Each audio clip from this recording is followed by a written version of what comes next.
Desde un punto de vista general es correcto considerar que tenemos todavía notas características de un movimiento, pero desde el punto de vista orgánico, jurídico, estatutario, nosotros somos un partido y no se puede obviar algo muy importante, que estamos regulados por leyes que son aplicables a todas las instituciones político-electorales y para eso hay normas. Decía la vez pasada que en un Estado de Derecho, cuando este reglamento ya fue aprobado por el INE, es decir, el INE lo observó, lo analizó y dijo, no hay aquí nada que se oponga a las leyes, la ley de partidos políticos, a la ley de procedimientos electorales y sobre todo a la Constitución. Y por tanto lo apruebo y es obligatorio para todos los militantes de Morena y para sus órganos de conducción. Entonces, digo yo que situados ya en el mundo del derecho, esto es muy importante saberlo, es un mundo que se llama el mundo del deber ser. Hay un mundo del ser, las cosas como son, y hay un mundo de las cosas como deben ser. Por eso se equivocan los que dicen, como la situación en la sociedad ya se da de este modo, entonces hay que adecuar las leyes a la forma en que se dan las cosas. Es como si yo dijera, había tanta corrupción el sexenio pasado, que pues para qué tenemos normas que sancionen la corrupción si es un modo normal o habitual de hacer política y de trabajar en el gobierno, ¿no? ¿Por qué no podemos hacer esto? Porque la ley recoge lo que debe ser, el mundo del deber ser. Y cuando alguien no cumple con ese deber ser, existe algo muy importante que se llama sanción. Hay algunas leyes que se llaman imperfectas, son las leyes que no tienen sanción. Ejemplo, nuestro Código Civil dice que los hijos deben respeto a sus padres, ¿no? Lo cual es muy loable y ya se da muy poco. Pero ¿qué pasa si el hijo no respeta a sus padres? ¿Se va a la cárcel? No. Es una ley imperfecta porque no tiene sanción. La violación a nuestras disposiciones tiene sanción en dos niveles. Las sanciones que impone el órgano interno, que se llama, ¿cómo se llama el órgano interno de control partidario y de justicia partidaria? Ese órgano. Y en otro ámbito, que es el ámbito externo, que son los tribunales ordinarios del Estado mexicano, que en ciertas materias son electorales, pero que si existe la comisión de delitos, si son electorales está la Fiscalía, especializada en materia electoral. Pero si son ordinarios, pues conoce la Fiscalía General, antes Procuraduría de la República o Procuradurías en los estados, según si el delito sea de los que se llaman del fuero común o del fuero federal, ¿no? Esto ya es un poco más técnico, pero entonces, este es en términos generales el contenido estatutario. ¿Cuáles son los tres órganos? Bueno, diría yo, podríamos hablar hasta de 5 órganos que regulan la vida interna de Morena. Número 1, el que tiene mayor cantidad de facultades, pero que solamente funciona de modo asambleario y cada vez que es convocado, que se llama Congreso Nacional. El Congreso Nacional tiene inclusive la facultad de revocar estatutos, es decir, de cambiar estas normas jurídicas. Nuestra Constitución, para todos los que pues somos un partido muy sensible, a veces excesivamente, a a la democracia.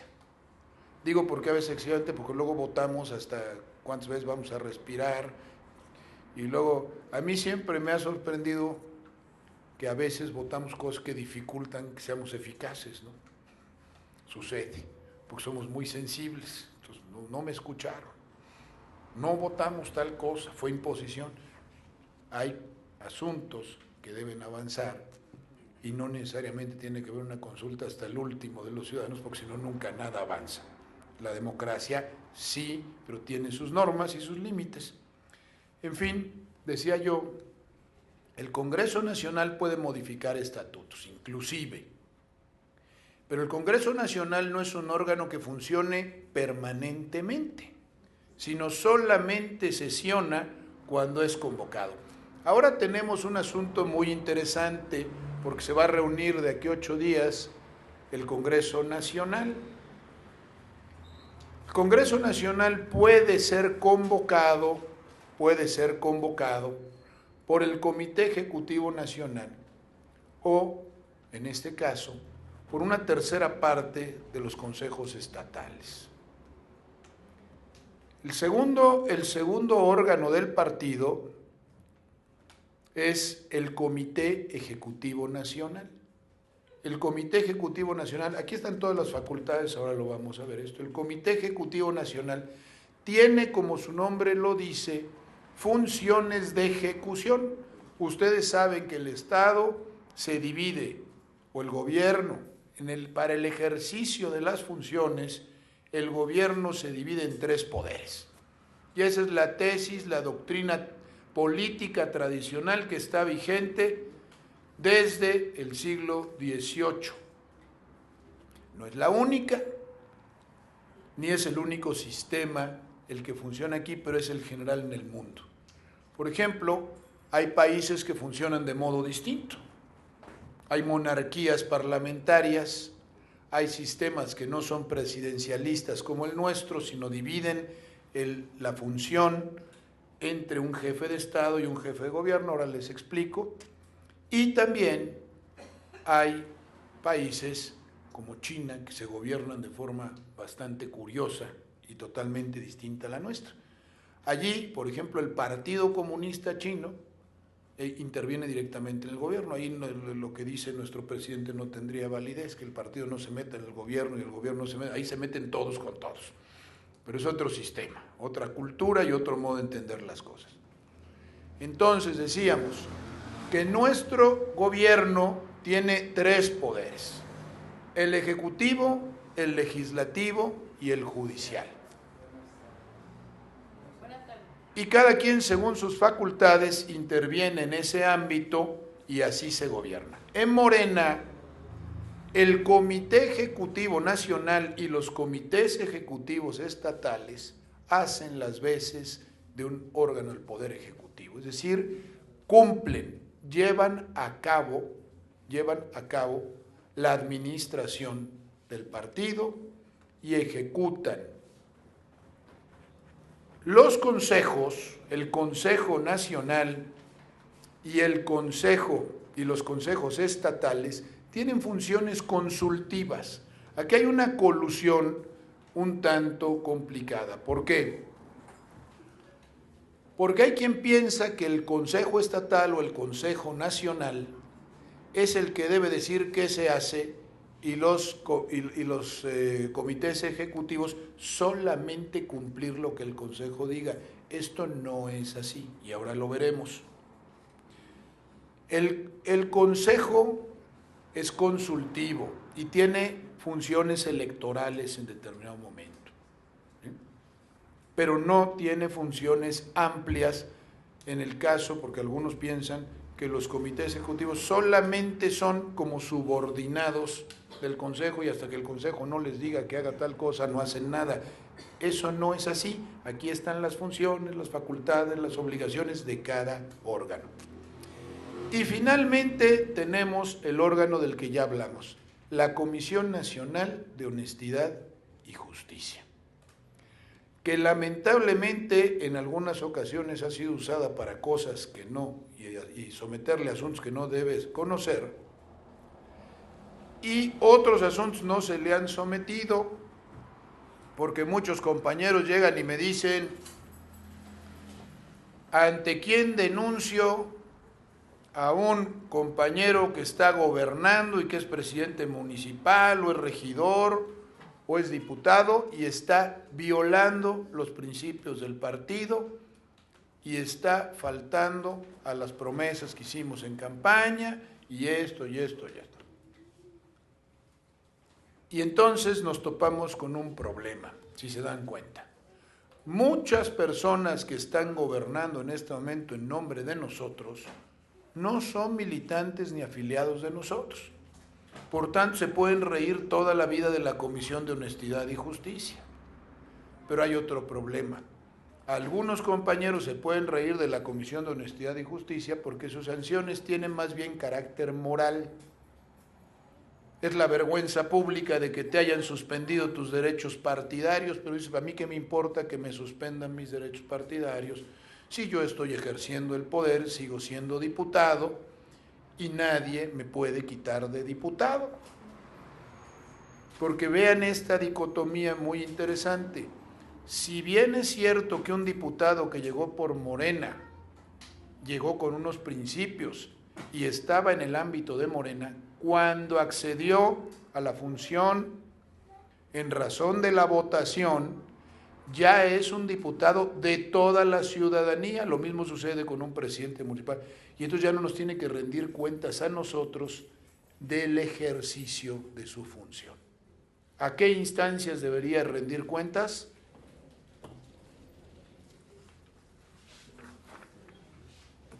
Pues hay una auditoría, ¿no? Hay instancias de rendición de cuentas. Y si comete delitos, ante las instancias de justicia ordinaria. ¿Qué pasa? ¿Han oído hablar del fuero?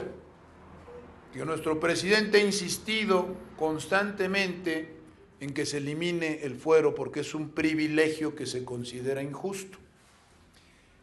El fuero tuvo su razón de ser, el problema es que se ha abusado de él. Ustedes se acuerdan de un senador, hay un premio por allí que se da cada año, de un senador que cuando aconteció el golpe de Estado y asesinato de Francisco I. Madero y de su hermano, conocido como Ojo Parado, bueno, así le decían, un terrible asesinato que después dio cauce al golpe de la Ciudadela y concluyó con la toma de poder o de la presidencia por Victoriano Huerta y el grupo que lo respaldaba. En el Senado se habló en contra de esta injusticia y simplemente mandaron asesinar, primero le cortaron la lengua. ¿Quién se acuerda del nombre? De Belisario Domínguez. ¿Qué pasaba? Tiene que haber cierta protección a ciertos funcionarios para no poder ser, a través de acusaciones falsas, reprimidos en la libertad de expresión y en la denuncia de las injusticias o de los gobiernos, del Ejecutivo, porque hay un principio de equilibrio de poderes. No todo el poder está en una sola persona, es ser una monarquía o una dictadura. Y por eso muchísimos individuos con ideas dictatoriales o veleidades disolvían los congresos. Antes se daba muchísimo esto, la disolución de los congresos, porque no me dejan gobernar. A veces había razón, muchas no, porque se eliminaba un contrapeso del Poder Ejecutivo, que le toma cuentas, pero también tranquiliza sus ánimos.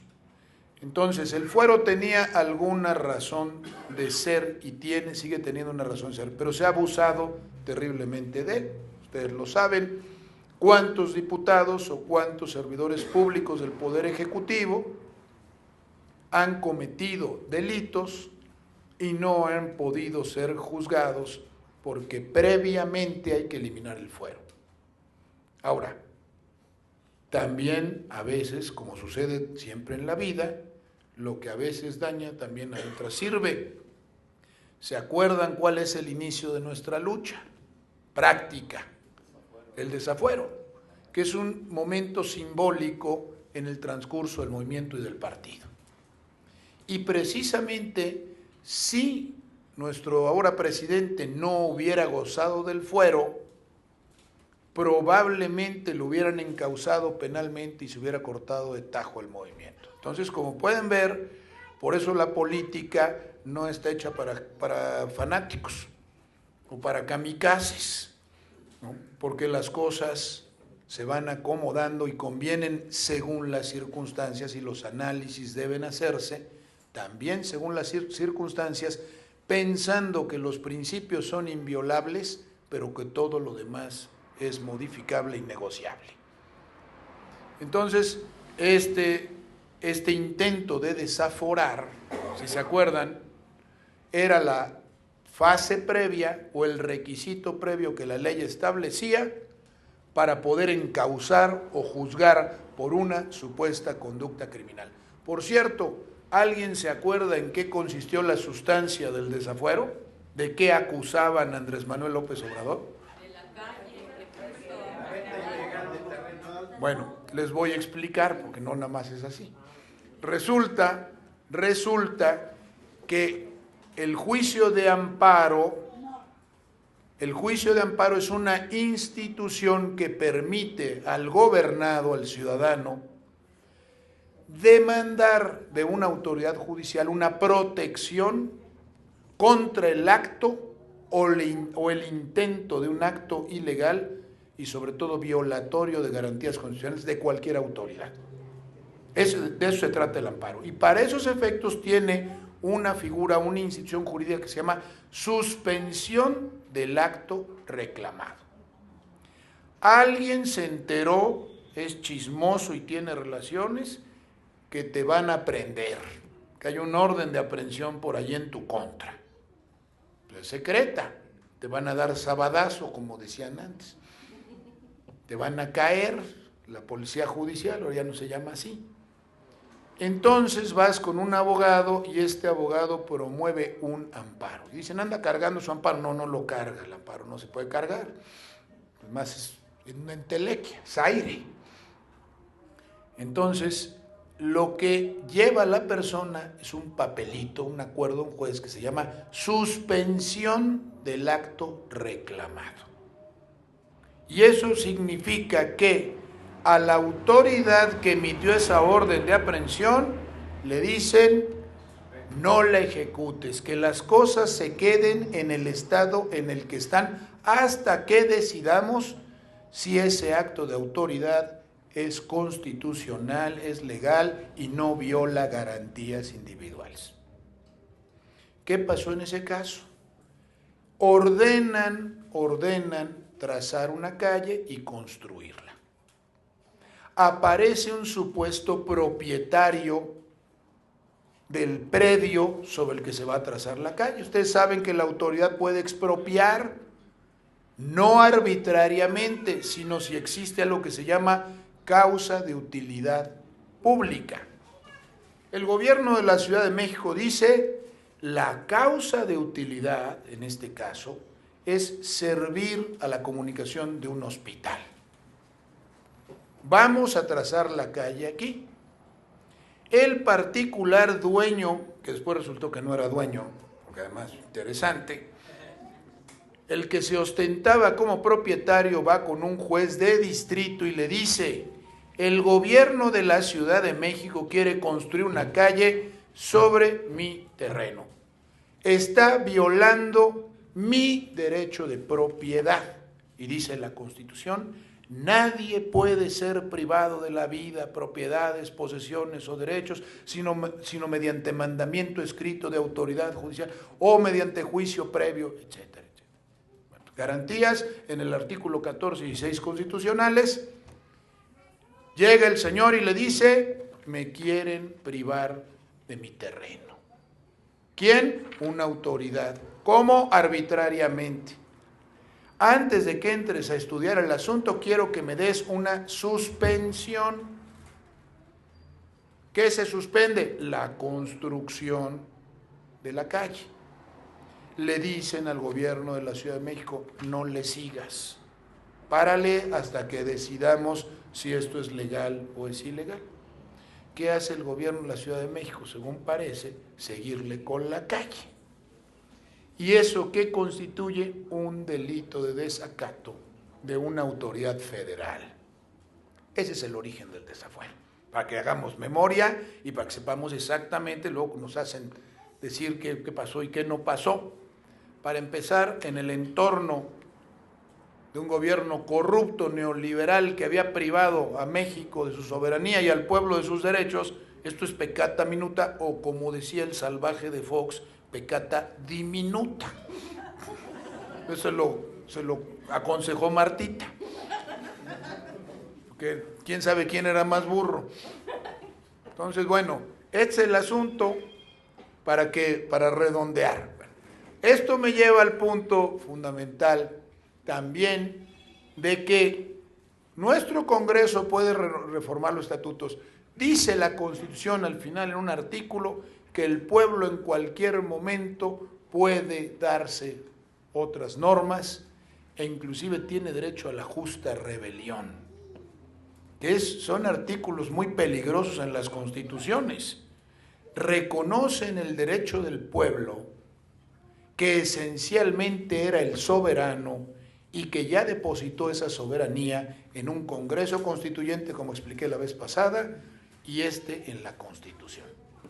Pero las constituciones pueden ser modificadas, claro, por movimientos de carácter subversivo o revolucionario, pero no es tan fácil porque subvertir el orden y el derecho, si está mal, tiene sus consecuencias y si no te sale bien, tiene peores. Entonces, por eso, nuestro movimiento tiene una característica extraordinaria en toda la historia de México y del mundo. Pocos movimientos han conseguido la transformación o el cambio de gobierno, y en este caso, más que de gobierno, de forma pacífica y legal. Por eso cuando nuestros adversarios nos acusan de porros, de anarquistas, de salvajes, etcétera, lo primero es oponerles el argumento de que nuestro movimiento ha accedido al poder y al gobierno mediante las vías que la misma Constitución y las mismas leyes prevén. No hay partido ni gobierno más institucional, más acorde a las normas jurídicas y al orden y al respeto a los derechos de otros que el nuestro. Yo por eso, por más legítimas que sean las causas, no justifico el empleo de la violencia ni el rompimiento de las leyes, porque está demostrado que es más eficaz el movimiento que se conduce por las vías legales. Ahí está Gandhi, por ejemplo, y es más duradero.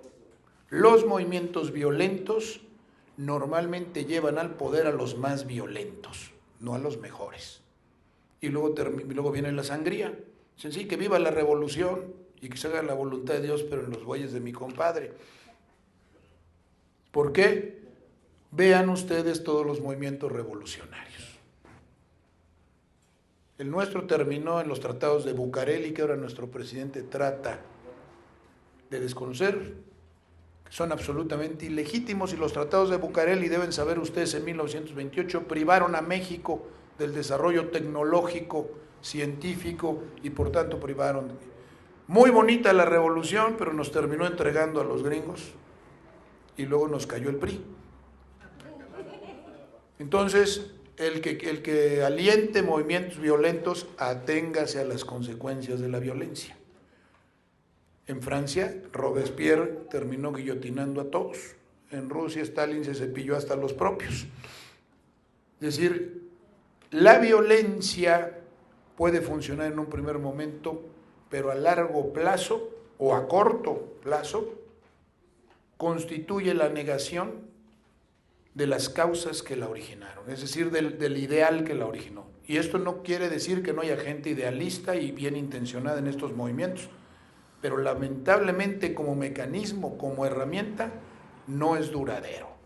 Y además sirve para desacreditar siempre a los movimientos que emplean la violencia o la fuerza.